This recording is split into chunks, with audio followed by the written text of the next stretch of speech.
Alright, legends, welcome along to Hellmouth Hotline. I am your host, Rodney Stewart. We're getting into another little chat about Buffy the Vampire Slayer in this episode. Episode 20 of Season 4, this is the Yoko Factor. Before we get into it, if you want to contact the show, you can do that via the email hellmouthhotline@gmail.com. So let's get into it. This is a great little episode, and we get Angel back for a guest appearance in this one. You cannot go wrong with Angel being back. We start off with our little update on what's happened throughout the series so far. Then we go to Colonel McNamara. He's talking to this guy Ward about plans for the initiative and getting ready back, dealing with Buffy and whatnot, just kind of filling you in on where the government is standing at with everything that's going on. Spike is in league with Adam now at this point, and he's telling him that Buffy's going to be a difficult challenge to defeat, and he shouldn't underestimate her. He's talking about the two Slayers that he took out, but he's not been able to kill Buffy. And of course, Adam's given him a bit of abuse because of that. Especially because of the chip in his head. The two plan to separate Buffy from her friends. There's a little motivational moment with Adam towards Spike. There's a great little joke in there from Spike whenever he's like, you know what? I can see why the demons and vampires and stuff would rally behind you. Like you're motivational. You're like a big. What's his name now? Tony Robbins. He's like, you're like Tony Robbins if he's a big, scary Frankenstein looking. Then he pauses for a bit. You're exactly like Tony Robbins. So I love the way the series takes the hand out of real life as well. Over at Jade's house, he's singing, playing on the guitar, having his little moment to himself with nobody there, and then screams like a woman when Spike surprises him by showing up in the apartment. Spike tells Giles about files the initiative might have, and he might be able to get hold of them for a large price. Of course, he's not going to do this for nothing. Spike tells Giles that Buffy doesn't respect her former watcher anymore, essentially. This is Spike's plan, is to play into the insecurities of the Slayerettes, let's just say, and turn them against each other. He realises, this does visibly upset Giles. Over with Willow and Tara, they're playing with a new kitten. They're planning their class schedule for the year, and they're talking about future housing plans, but Willow hasn't talked with Buffy yet and isn't sure that she wants to do, now that things have changed so much. So there's already a big wedge really between the two of them, even before Spike gets his oars under the two of them. Riley goes to Buffy. He's wearing these, they take the hand out of these pants that Xander lent him. Like he looks like a clown or something, and he even says at one point when he's leaving, I'm going to have to go now because if I don't plug these in, if I don't charge him every couple of hours, they run out of energy, whatever. Using radio, he's tapped into the initiative. He's making sure that he's aware of everything that's going on in the operations, keeping an eye on them. Are you safe to even be here, Buffy says, and he's like, he's keeping tabs on the initiative, so things should be safe enough. But he's also using it to see what's happening with them, in their day-to-day routine. She mentions that Angel upset her, but she doesn't want to talk about it.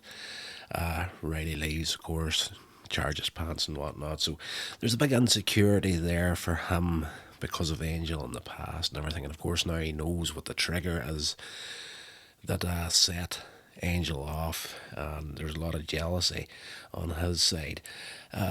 Over with Zanya and Anya, they bring Spike military clothes to wear and a gun with them. Spike's amused to find, and apparently he's ready to shoot Xander, only for the chip to go off and never even thinks about doing it. So nice little bits and pieces of comedy throughout here, particularly with Spike. Great character. With the the idea of a Buffy reboot coming, I'm kind of hoping that they visit the Spike character, if they even can at this point. Of course, I know how it ends with Spike in the Angel series and whatnot, but he was one of the last men standing at the end of the episode. But we don't know what happened live action wise after the series finished. Like, I know the series continued in the comic book form, I believe, and told the story a little bit further.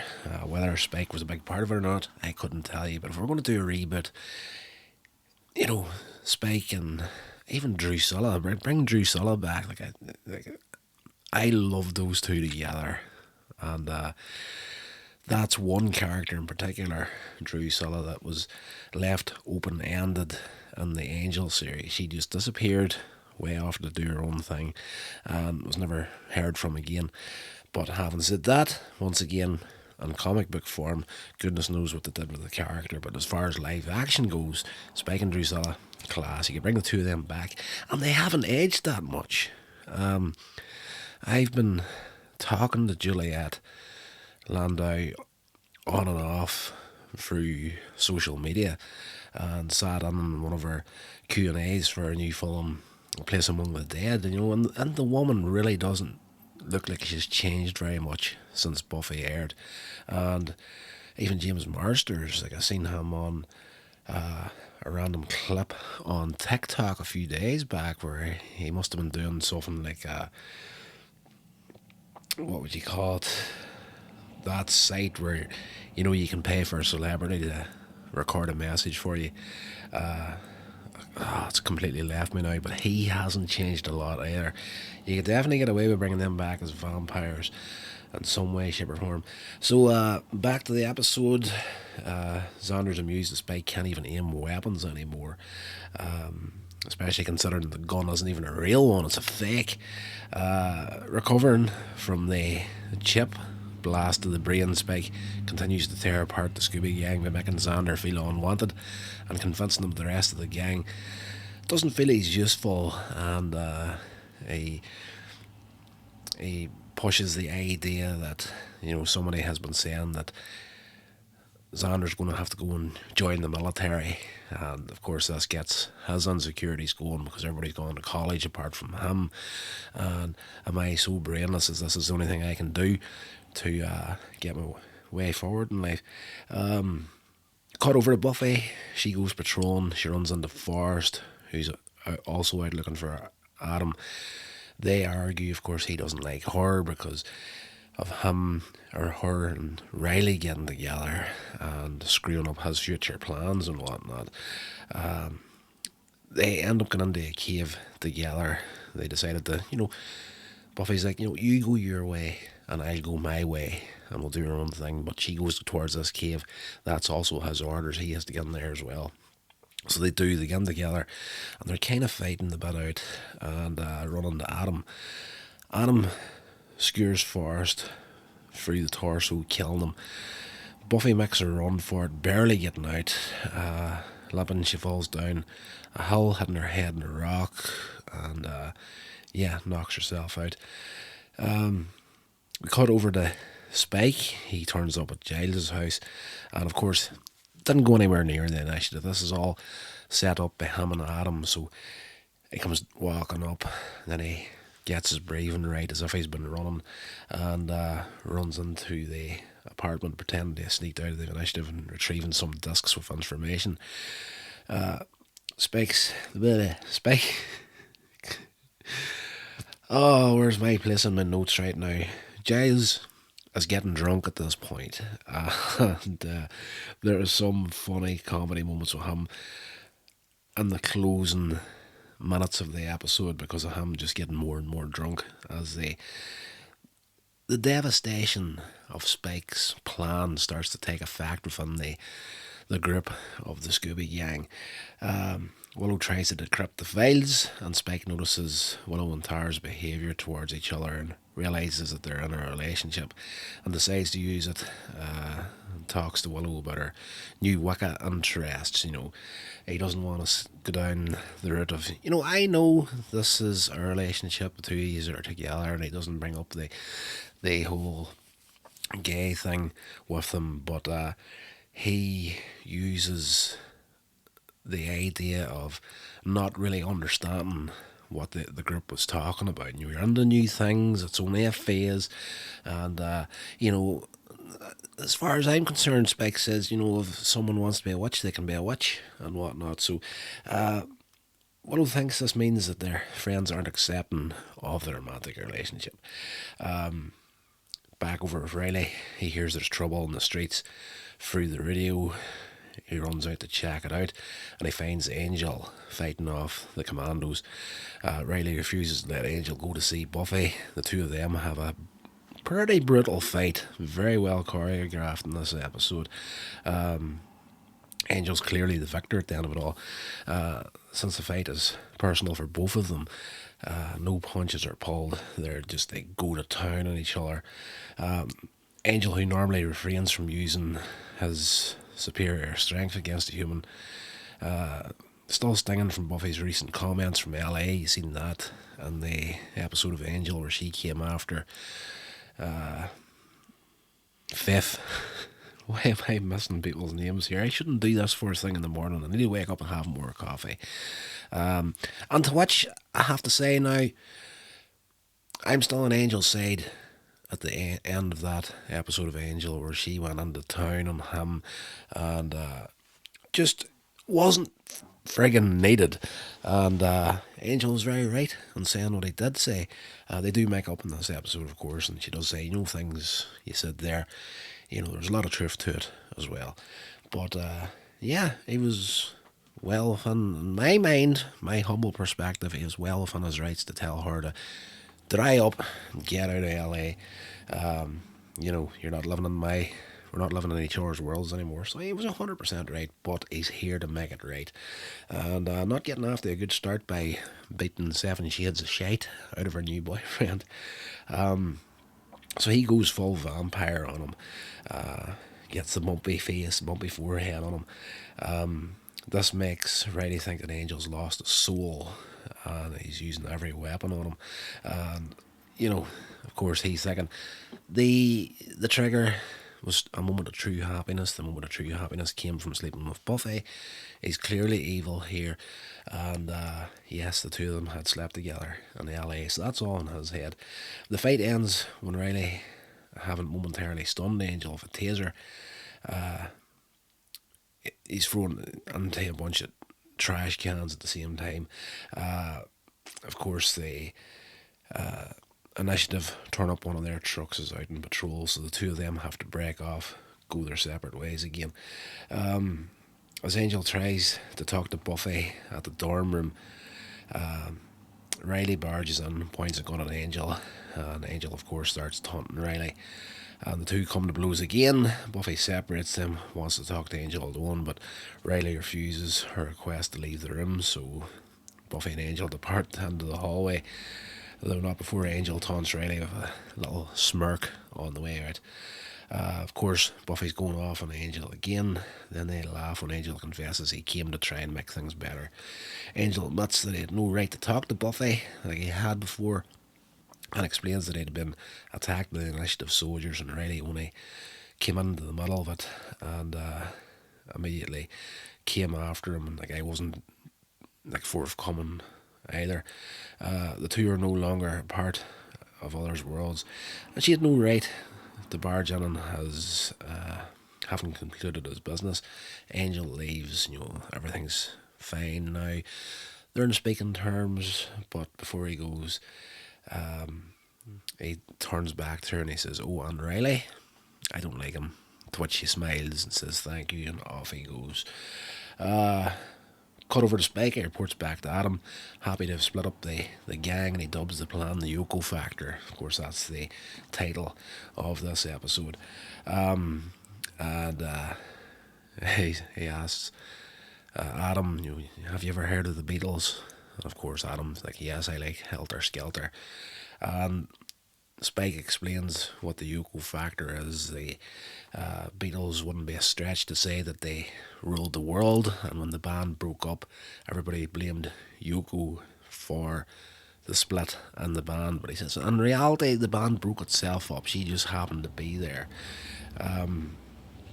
So I love that analogy.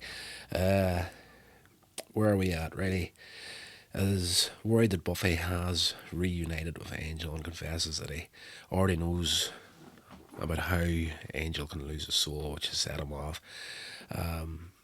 They do end up professing their love towards each other, and then Buffy brings up the bad news and tells him that Forrest is dead, and at that he leaves. Everyone meets at Giles' house at the end of the episode. Buffy intends to go back to the cave, believing that Adam wouldn't have been there for no reason. Giles is getting more and more drunk at this point, and more bitter about the fact that Buffy doesn't need him anymore. Buffy declares she's going to the cave alone. Both Willow and Xander, with Spike's words still going on in their heads, take exception to this. Xander believing that Buffy only needs him around for menial tasks and accuses her of this, essentially. Buffy's trying to defend herself as best she can against the personal attacks that are starting to come at her. She gets angry at Xander for telling Riley about the full details about her relationship with Angel. Tara and Anya, of course, they sneak off to the bathroom to hide. This isn't a part of their, they're not the inner circle here. They're the newbies. They don't want a part of this. There's little moments with Giles is getting more and more drunk, and Buffy's even like, are you drunk? And he's like, yeah, quite a bit actually. And there's one hilarious, and it's not even a line from Giles towards the end of the episode here. We're going to get to it shortly. As the argument goes on, there's personal feelings start to come up as Willow makes her dislike of Xander and Anya's relationship vocal, particularly the fact that she and Xander are hardly apart, accuses Buffy of not taking her seriously and been uneasy with her since discovering that Tara as her girlfriend.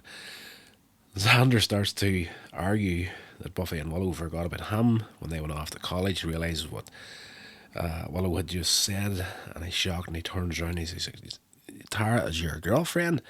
And at that, Giles has already decided he's gone off to bed, he's gone up the stairs, so off camera, way off in the distance, there's this little echoey voice of a drunk Giles going, bloody hell. So, I have to say, I laughed my ass off at that. That is something about the series.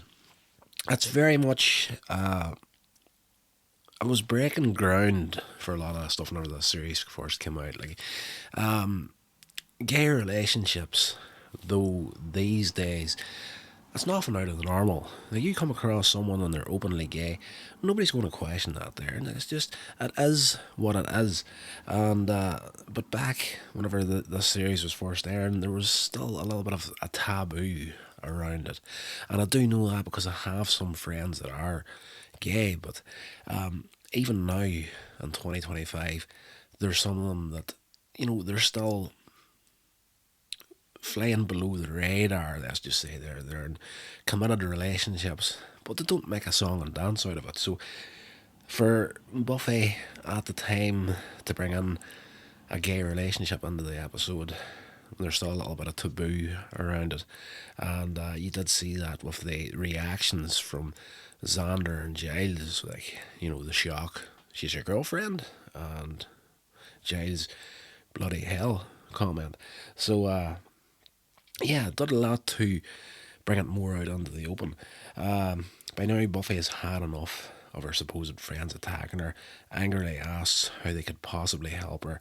Xander and Willow were stunned into silence by their hurtful words. Let's just do it, let's all go together, like, we'll all go after Adam, you two fighting at my heels the whole time, the funny drunk drilling on my shoes and whatnot.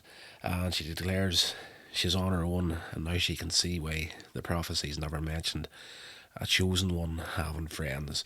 As she leaves, she tells everyone she's going to someone that she can count on. At the end of the episode, of course, clearly she's talking about Riley, but in the closing moments of the episode, We cut over to Adam's lair. Riley shows up as an unexpected guest, and Adam's like, I've been expecting you. And Riley's like, now I'm here. And we close it off at that. It is probably. Now, I've never made any secret to the fact that season 4 of Buffy wasn't one of my favourites in the first time watching it. Like, after that storyline of season 2, it was always going to be hard to beat. And season 3 was good. I enjoyed that. But season 4 was kind of where I sort of slipped out of the series for a while. Up to that point, I was kind of watching it religiously, and I got through this series. And after that, there, as we get into season 5, originally, of course, I've seen the show multiple times since that, but in the original run of the series, after season 4 is where I slipped out for a little bit. So I'm dying to get into checking out season 5, so we're going to get into that within the next 2 or 3 weeks here on the show. But that's going to do it anyway for this episode. I hope you enjoyed it. If you did, let me know via the email, hellmouthhotline@gmail.com. And until the next episode, whatever you're doing, stay safe, and I hope I get the right button to finish off this episode. It's been a while since I used this mixer. So until the next episode, stay safe, and I will talk to you all then. This has been a production of Coins Age Media. Thank you so much for listening.